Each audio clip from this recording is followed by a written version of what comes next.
할렐루야. 복된 말씀의 교제 할 수 있는 은혜 주셔서 감사합니다. 저는 약간 좀 당황하고 있습니다. 왜냐하면 제가 이렇게 설교를 회중 앞에서 안 하기로 결심한 지가 7년이 됐습니다. 그전에는 막 1년에 한 200회 내지 300회 정도를 집회를 다녔던 것 같아요. 거의 일주일에 한 5-6번씩 다녔는데 하나님이 주신 마음이 있어서 이제는 그런 일을 안 하리라 그렇게 해서 안 했는데, 사실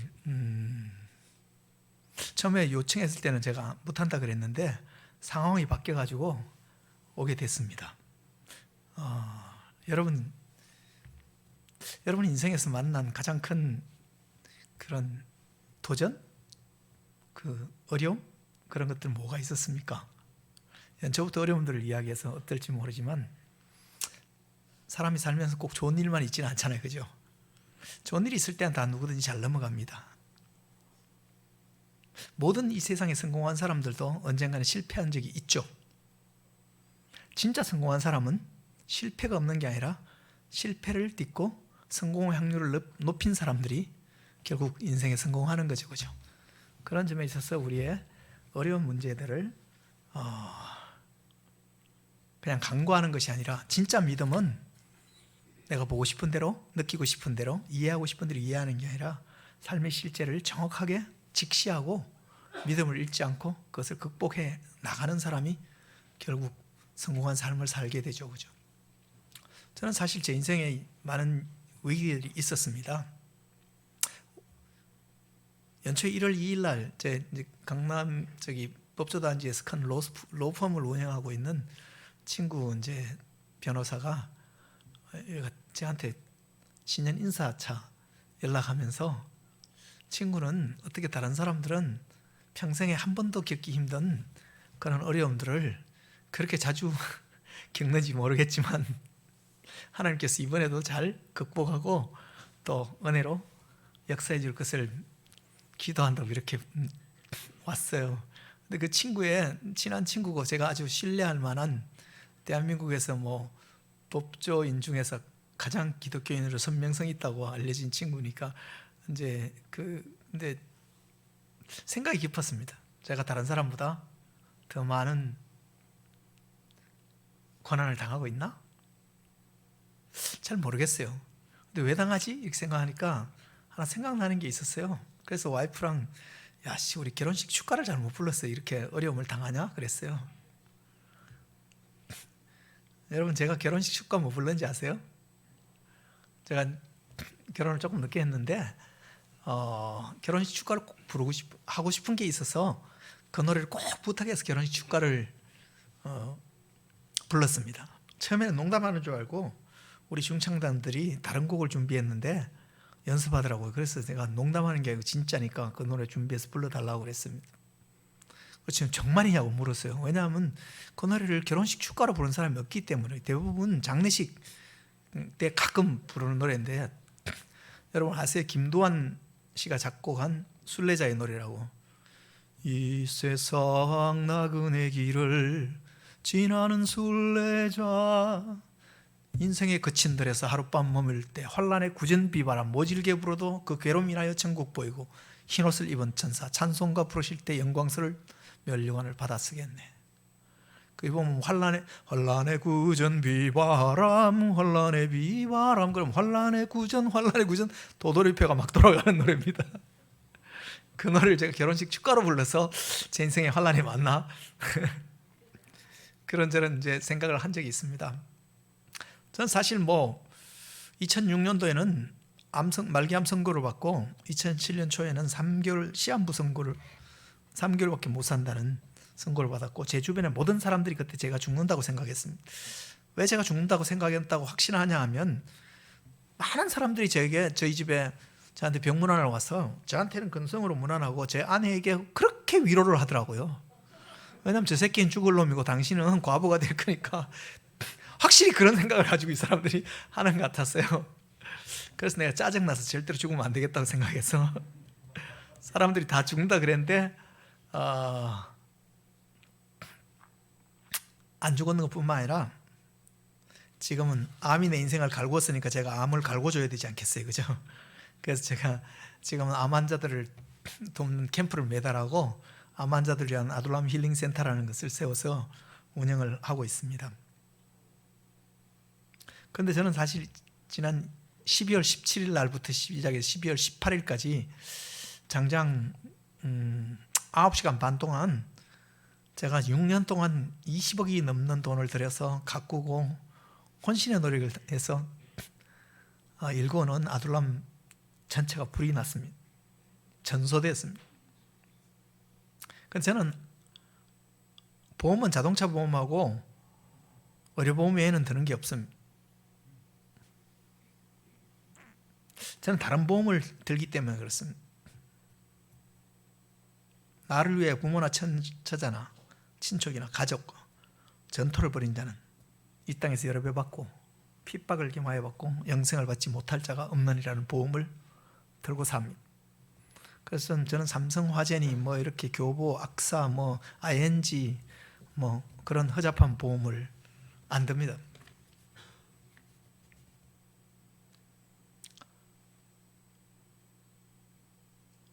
그런데 다 불타버렸습니다. 사실 딱 입은 옷 외에 아무것도 없이 다 타버렸습니다. 정말 깡그리.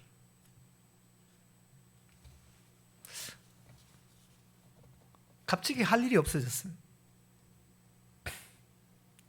거기서 매달 사역을 거의 20일 정도의 캠프를 했는데 스톱되어 버렸어요. 그래서 사실은 여기 오게 됐습니다. 그래서 오랜만에 설교하다 보니까 일부 때 좀 버벅댔습니다. 설교가 길어졌더니 굉장히 이정철 목사님의 낯빛이 이전 것 같지 않았습니다.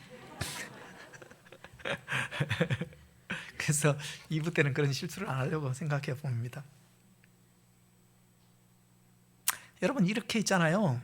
가진 모든 것을 다 잃어버리면 어떻게 해야 되나요? 그래서 사람들이 막 후원하겠다고 뭐 계좌번호 달라고 막 그래봐요. 그래요. 그래서 저는 후원을 안 받는다고. 지금 왜냐하면 제가 돈이 필요한 게 아니거든요.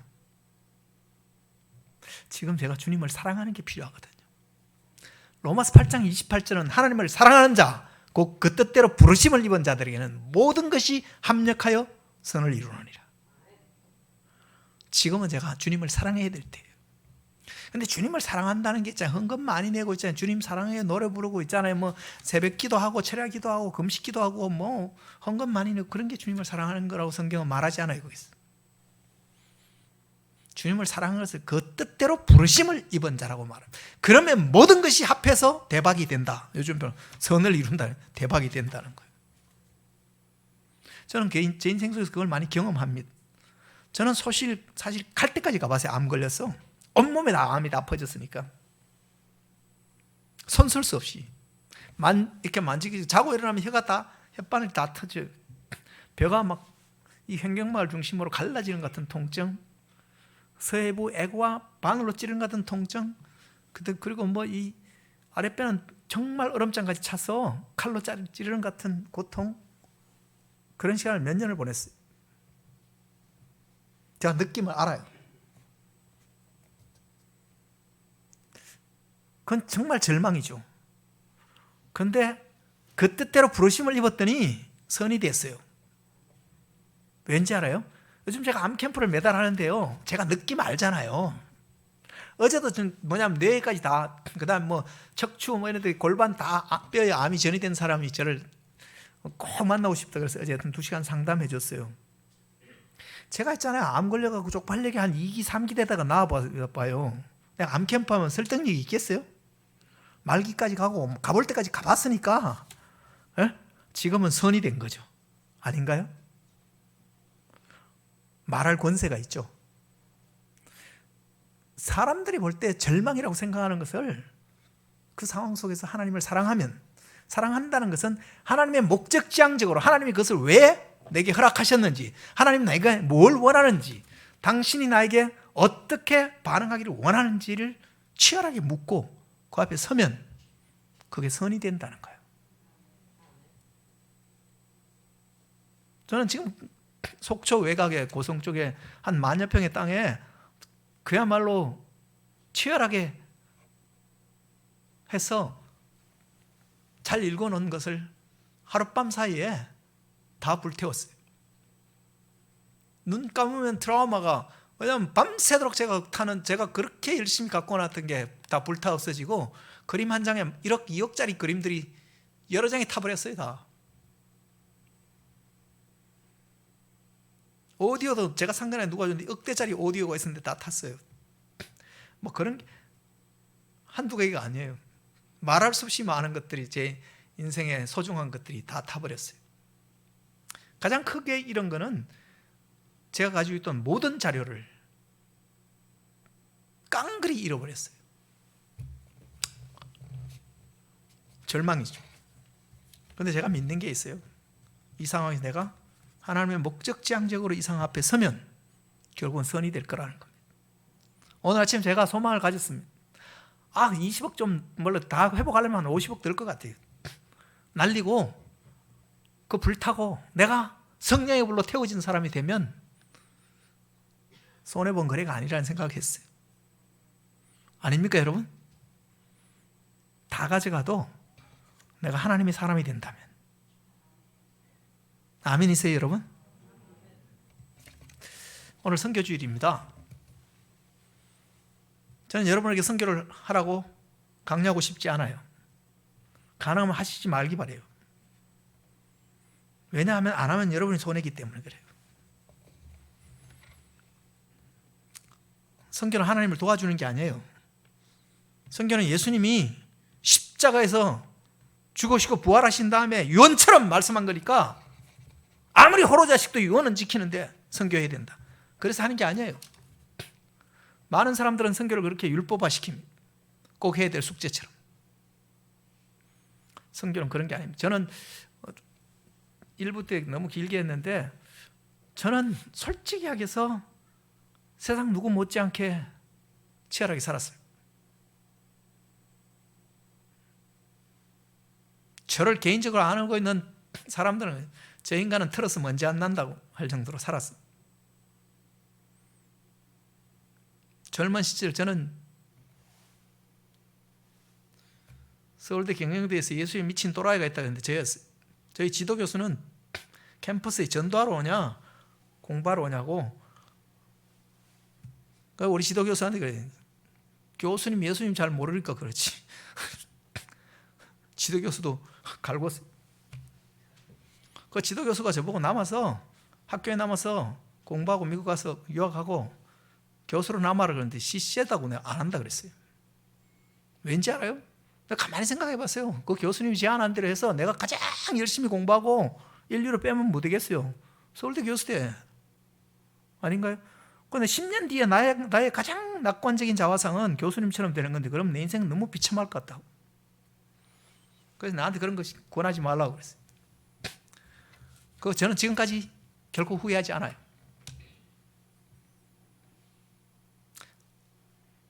저는 나이 30에 중견회사 사장이 되고, 지금도 기억납니다. 1998년도 내가 맡았던 회사에 있고 사이트에서 98년 10월 달에 있잖아요. 한 달 매출 목표가 100억이었습니다.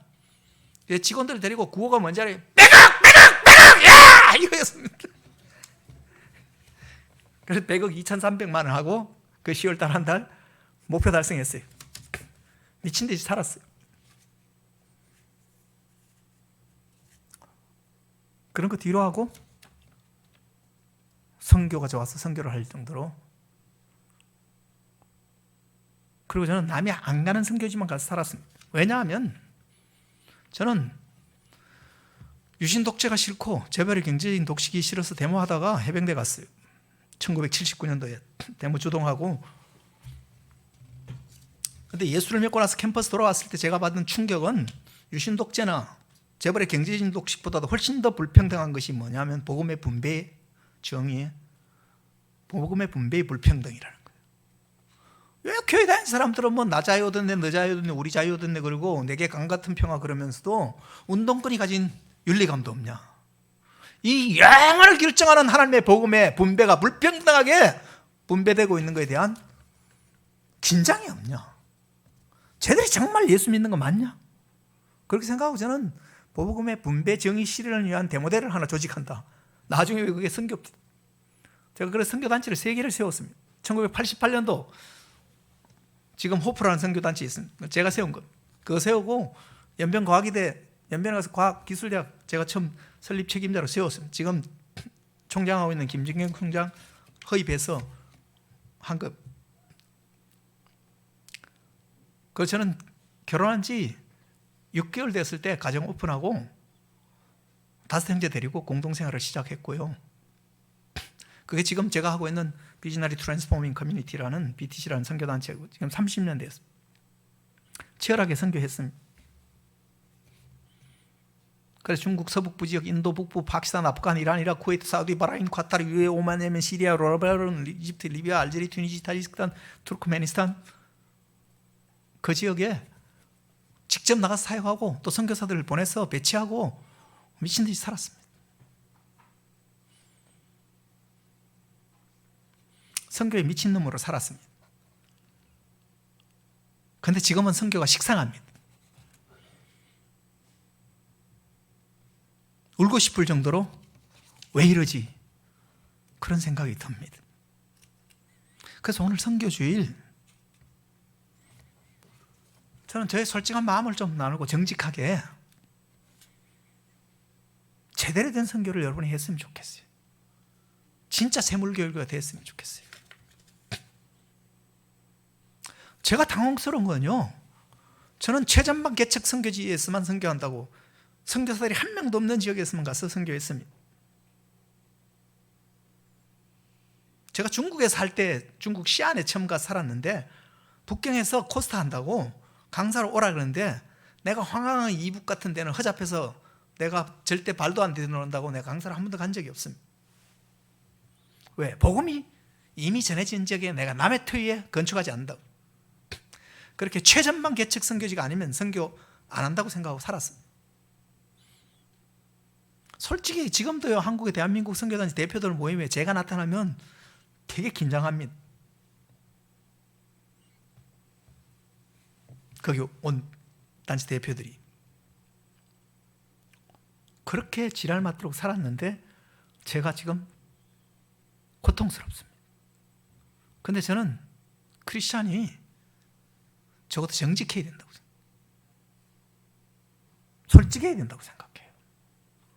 저는 전방개척 선교를 그렇게 부르짖으며 1년에 단기 선교사들 1000명씩 내보냈습니다. 그런데 전방도 개척을 못했어요. 그런데 후방이 괴멸되어 버렸어요.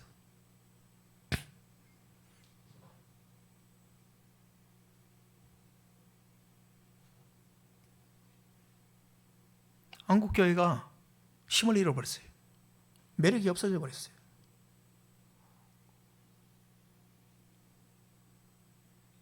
그리고 젊은이들이, 자녀들이 선교를, 하나님을 사랑하지 않고 식상해요. 용기가 없어요. 교회 건물은 멋있는지 모르지만 사회적인 영향력이 별로 없어요. 못 바꿔요. 제가 호프라는 선교단체를 처음 만들었을 때 사무실이 강남의 사랑의 교회에 있을 때 바로 옆에 있었어요. 1988년도 그게 제 사무실이 있었는데 오전에는 제가 회사에서, 신촌에서 회사 일을 보고 오후에는 거기 가서 선교 일을 보고 왔다 갔다 할 때였어요. 그때는 강남 옆에가 그렇게 뭐냐 하면 윤락가가 아니었어요. 활락가가 아니었어요. 그런데 사랑의 교회가 그렇게 커졌다고 부흥했다고 하는 동안 그 주변은 전부 다 있잖아요. 에로스의 사랑으로 넘친 곳이 됐어요. 도대체 교회가 성장한 건가 후퇴한 건가 질문을 들게 만들어요.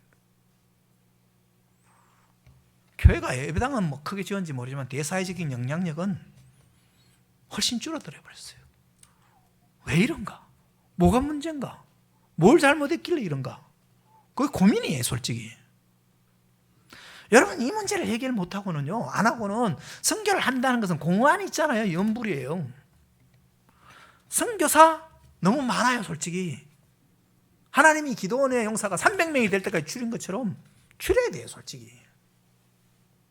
왜냐하면 선교사 중에 일꾼이 별로 없고 일감들만 많기 때문에 그래요.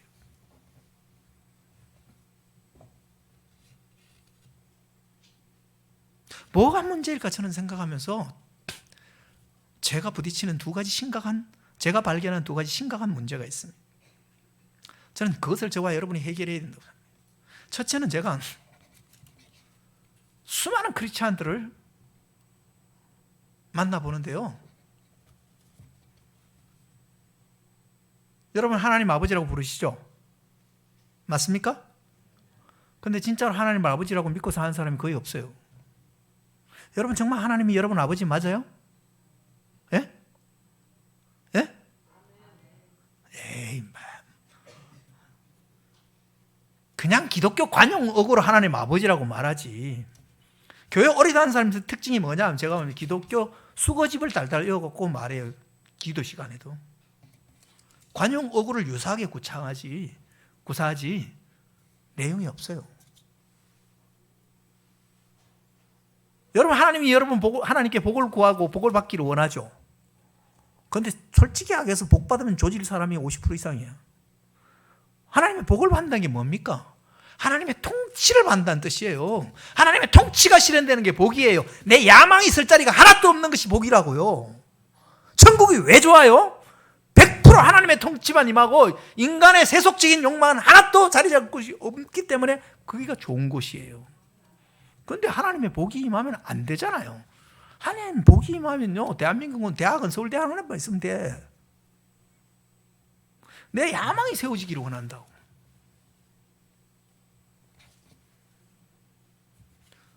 저는 교회 다니는 모든 사람들이 하나님 아버지라고 말하지만 사실은 고아처럼 사는 것 같아요. 아버지가 없는 자처럼 살아요. 이재용 씨만 돼도 자기가 이건희 아들이니까 떵떵거리며 살잖아요. 예? 그 사람이 어디 취직을 하려 그래요?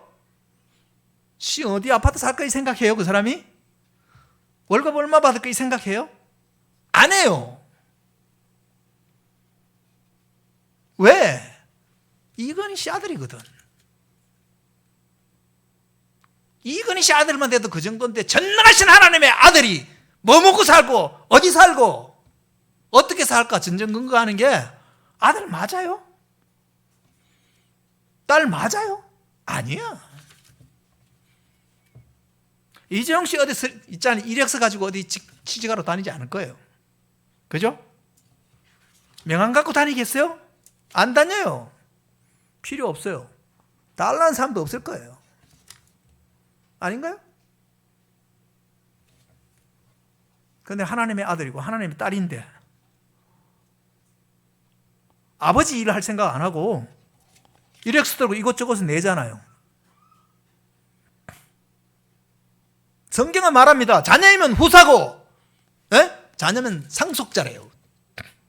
하나님이 주는 상속이 있다고요. 이건희 회장 아들이면 물려받은 삼성을 경영하면 되는 거예요. 하나님의 아들, 딸이면 하나님이 물려주는 하나님 일하면 되는 거예요.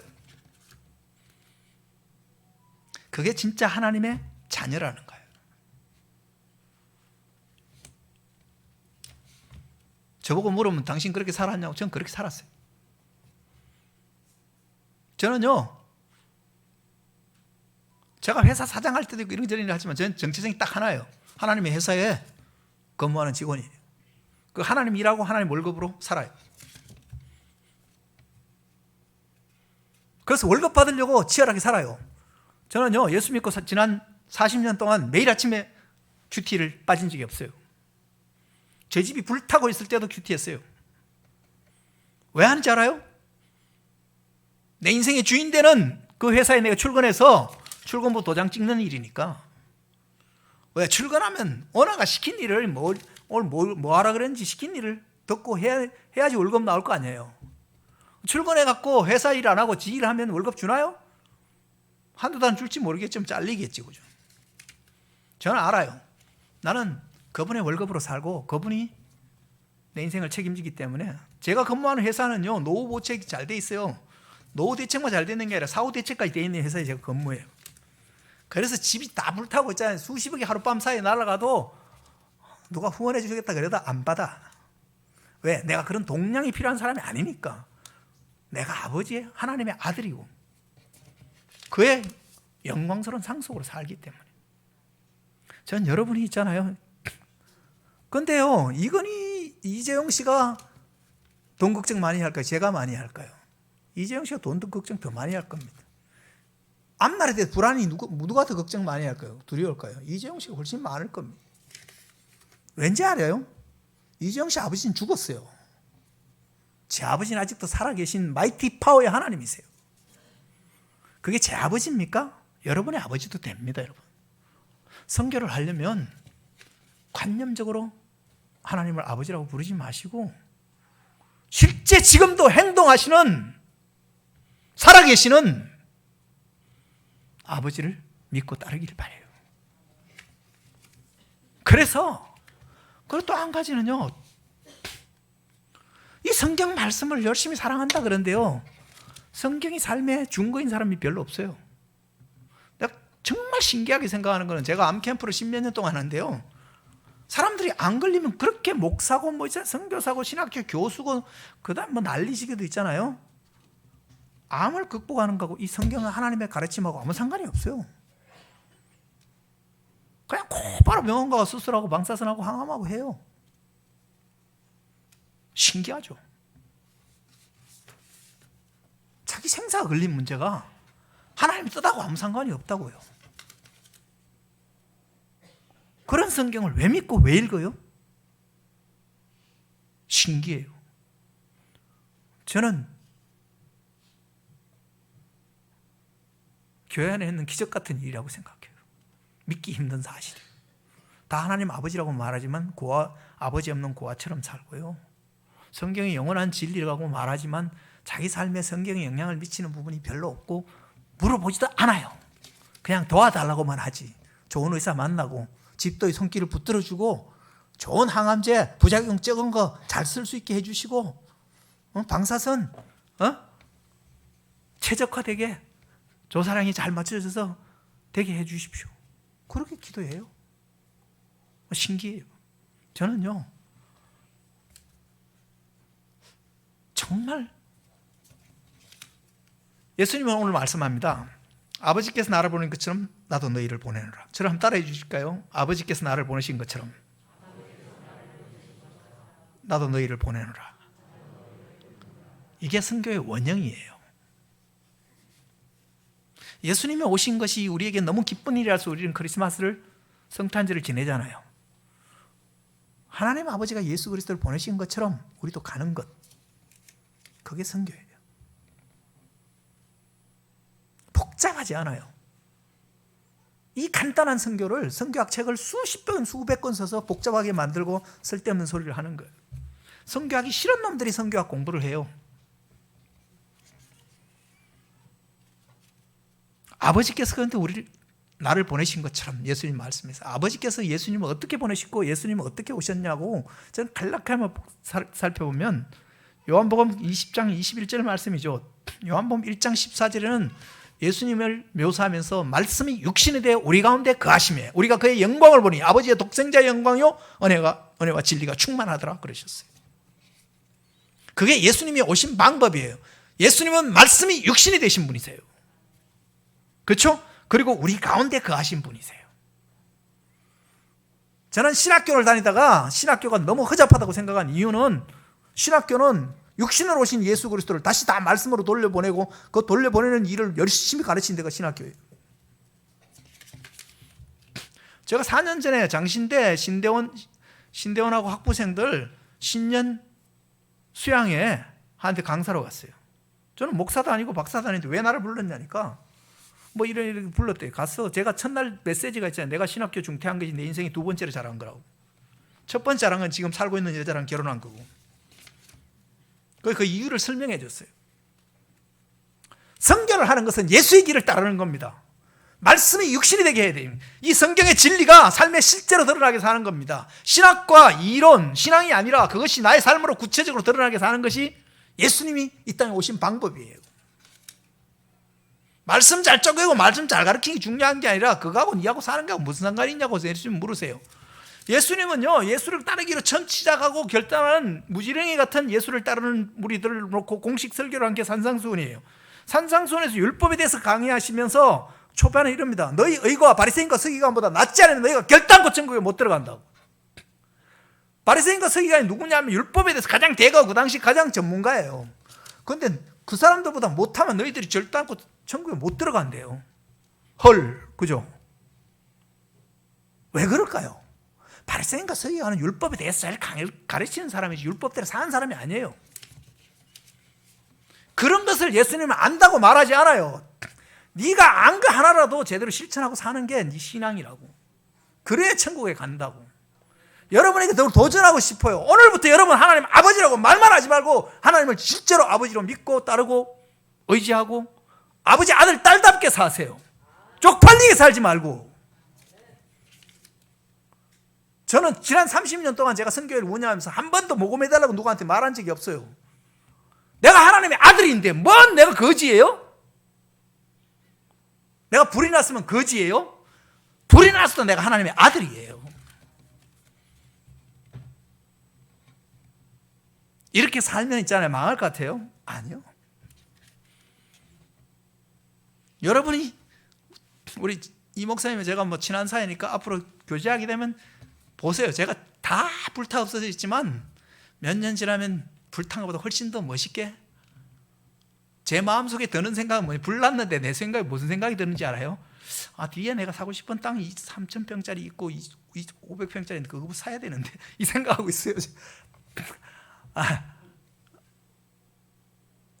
여러분, 그 하나님을 실제로 믿고 사시기 바래요. 두 번째는요, 성경을 허접한 책으로 만들지 마시고요. 제가 왜 암에서 나은지 알아요? 제가 암 관련된 책을 500권 정도 읽었어요. 그럼 모든 MD 앤더슨, 데나파버 있잖아요. 존스 홉킨스, 그다음에 오아시스, 막스 거선병원 다 뒤져봤는데 이 하나님의 성경의 진리로 있잖아요. 암을 이해하고 관리하고 극복할 지침이 되는 걸 발견 못했어요. 왜 그럴까? 내가 그렇게 사랑하고 내 생명에 관련된 이 진리의 말씀이 왜 나의 육체적인 한계와 생명을 앗아가려는 이 암 앞에서 이렇게 무기력할 수 있나?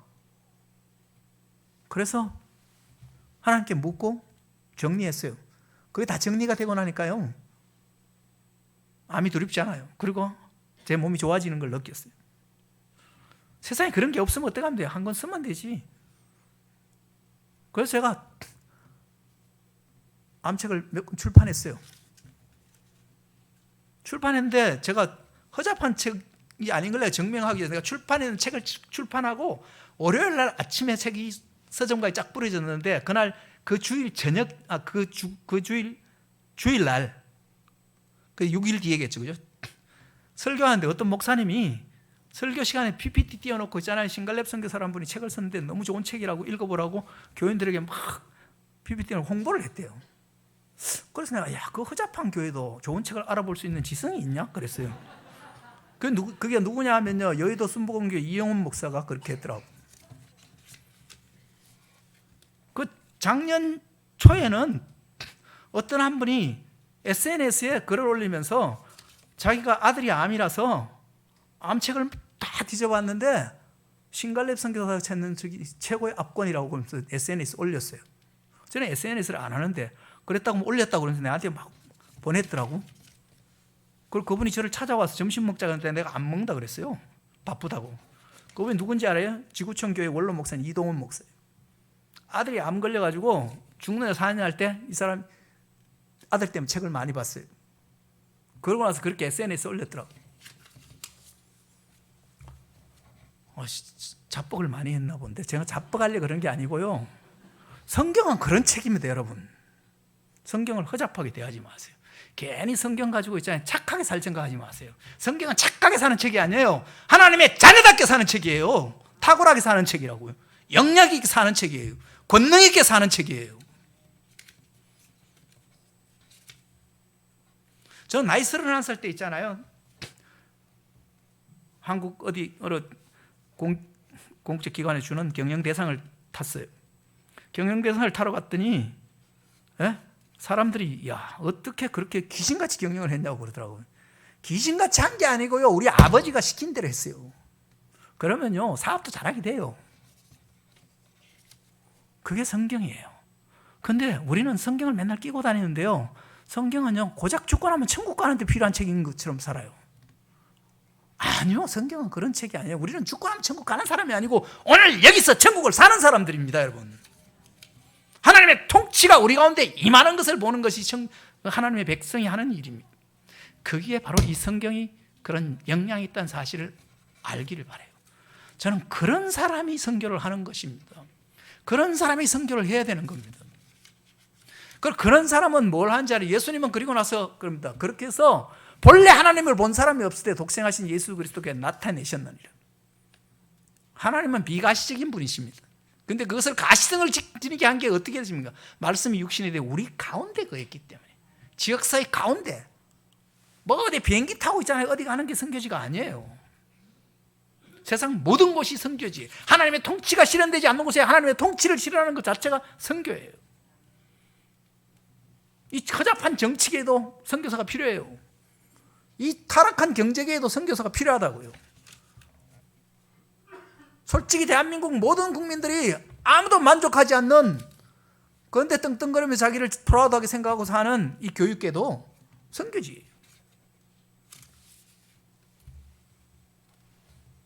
제가 이런 말을 하는 건요, 저는 진짜 뭐냐 하면 오지만 다니면 선교했는데요, 제가 그리고 나서 회심하면서 드리는 말씀이에요. 그런데 안 가봐고 그런데 가기 싫어서 하는 얘기가 아니에요. 그런데 가는 거 쉬운 거예요. 요즘은 선교지 가는데 뭐 헌신이 필요합니까? 비행기만 타면 고객님 어서 오세요 하고 다 데려주는데, 아닌가요? 항공사 헌신해서 가는 거지 뭐 그게 어려운 문제가 아니에요. 그래서 그렇게 사는 것이 선교예요. 그리고요, 예수님은 아버지께서 나를 보낸 것처럼 나도 너희를 보내는, 예수님이 이 땅에 오셔서 요한복음 4장에 보면 사마리아 여자를 만나서 밀당을 하고 있는 대화의 장면이 나옵니다. 밀당하는 동안 제자들은 동네 가서 음식 사러 갔어요. 그죠? 가서 막 CU를 찾았는데 없어. GS25도 없어. 그럼 뭐 음식 안 판대. 사마리아 여자 사람들이 유대인들 싫어해서 안 팔아 이래요. 그 사정해 갖고 있잖아요. 별로 좋지도 않은 음식 비싸게 사 갖고 왔어요.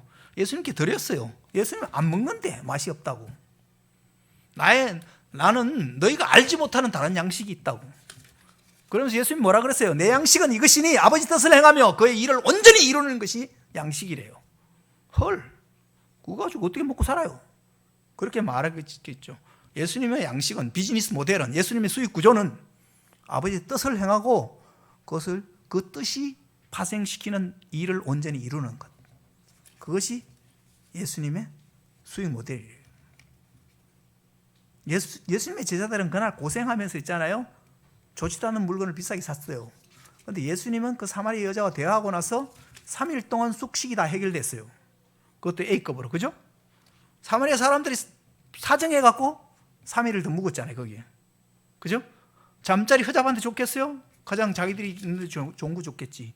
좋은 음식 먹고. 누가 돈 많이 벌었어요, 그날? 제자들이에요, 예수님이에요. 예수님의 말이 관념이 아니에요. 아버지 뜻을 행하고 그 일을 온전히 이룬다는 것. 그게 뭔지 알아요? 이재용 씨가 이력서로 이곳저곳에 직장 찾으러 다니지 않고 아버지가 시킨 일, 아버지가 물리주는 일을 한다는 거예요. 여러분도 있잖아요. 인류로 살고 싶으면, 걱정 안 하고 살고 싶으면 아들이면 상속을 준대요. 자녀이면 상속자라. 아버지가 나한테 시킨 일이 뭔지, 아버지 뜻이 뭔지, 그리고 그의 일을 이루는 것이 뭔지를 생각하고 그 일에 집중해서 사십시오. 그게 선교예요. 그래서 예수님은 이렇게 말합니다. 요한복음 17장 4절에서 아버지께서 내게 하라고 하신 일을 내가 다 이루어 아버지를 이 세상에서 영화롭게 하였다. 그죠? 아버지께서, 아빠가 주는 있잖아요. 그 좋은 회사 놔두고 딴 데 가고 개고생하면서 이력 쓰고 다니면서 살지 않는 것. 그게 성도의 삶이고 그게 선교의 본질이에요. 여러분이 그것을 새롭게 배워가기를 바라요. 그리고요, 그것이 선교의 원형입니다. 그렇게 살아가는 것이 우리의 삶이고 그렇게 사는 것을 이루는 것이 선교입니다. 그리고 또 한 가지는 선교는 어떤 지평으로 해야 되냐 하면 이사야서 54장에서 저는 이 샘물교회 교회가 부흥하기를 바랍니다. 확장도 할 수 있기를 바라요. 내 장막 그대로 넓히면 내 처소 이장을 아끼지 말고 넓혀야 돼. 내 줄을 길게 하며 내 말뚝을 견고히 할지어다. 왜 해야 되냐? 어떻게 하면 그렇게 할 수 있냐? 하나님의 목적을 이루면 할 수 있는데 첫 번째는 뭐냐면 내 자손이 열방을 얻으라 그래요. 우리가 선교하는 것은 경한 일이에요. 지 좋아서 하는 거 누가 못해요. 근데 옆에 있는 사람이 내 아들, 딸이 그걸 좋아하고 따라할 수 있냐 하는 건 다른 문제예요. 성경은 이런 말입니다. 내 자손이 열방을 얻게 하라고. 자손이 열방을 얻게 하려면 어떻게 되는지 알아요? 그것을 의무나 책임감이나 사명감으로 하면 옆에 있는 사람 부담스러워요. 그것이 특권이고 너무 멋있는 일이 되면 하지 마라 그래도 할 거예요. 아닌가요? 그래서 다음 세대가 열방을 얻게 해야 된다는 거예요. 신앙생활을 해도 즐겁게 특권적으로 기쁨으로 감사함으로 할 때 우리 자녀들이 따라하고 싶지.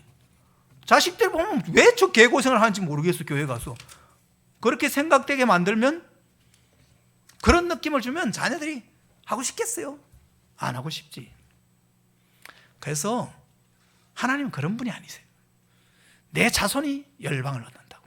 다음 세대가 이 영광스러움을 보고 따라할 수 있도록 사는 것. 신앙생활을 해도 선교를 해도 그렇게 사는 것. 그래서 첫 번째 가장 큰 전방계측지는요, 다음 세대예요. 저는 이 교회가 다음 세대가 꼭꼭, 이거 엄마 아버지의 하나님, 야, 또 딴 건 다 뺏겨도 저건 뺏기면 안 되지. 저유산은 꼭 받아야지. 할 수 있게 여러분이 신앙생활 하시기를 바라요. 괜히 하나님이 돈 좀 주고 11조 갈쳐가고 그렇게 한다.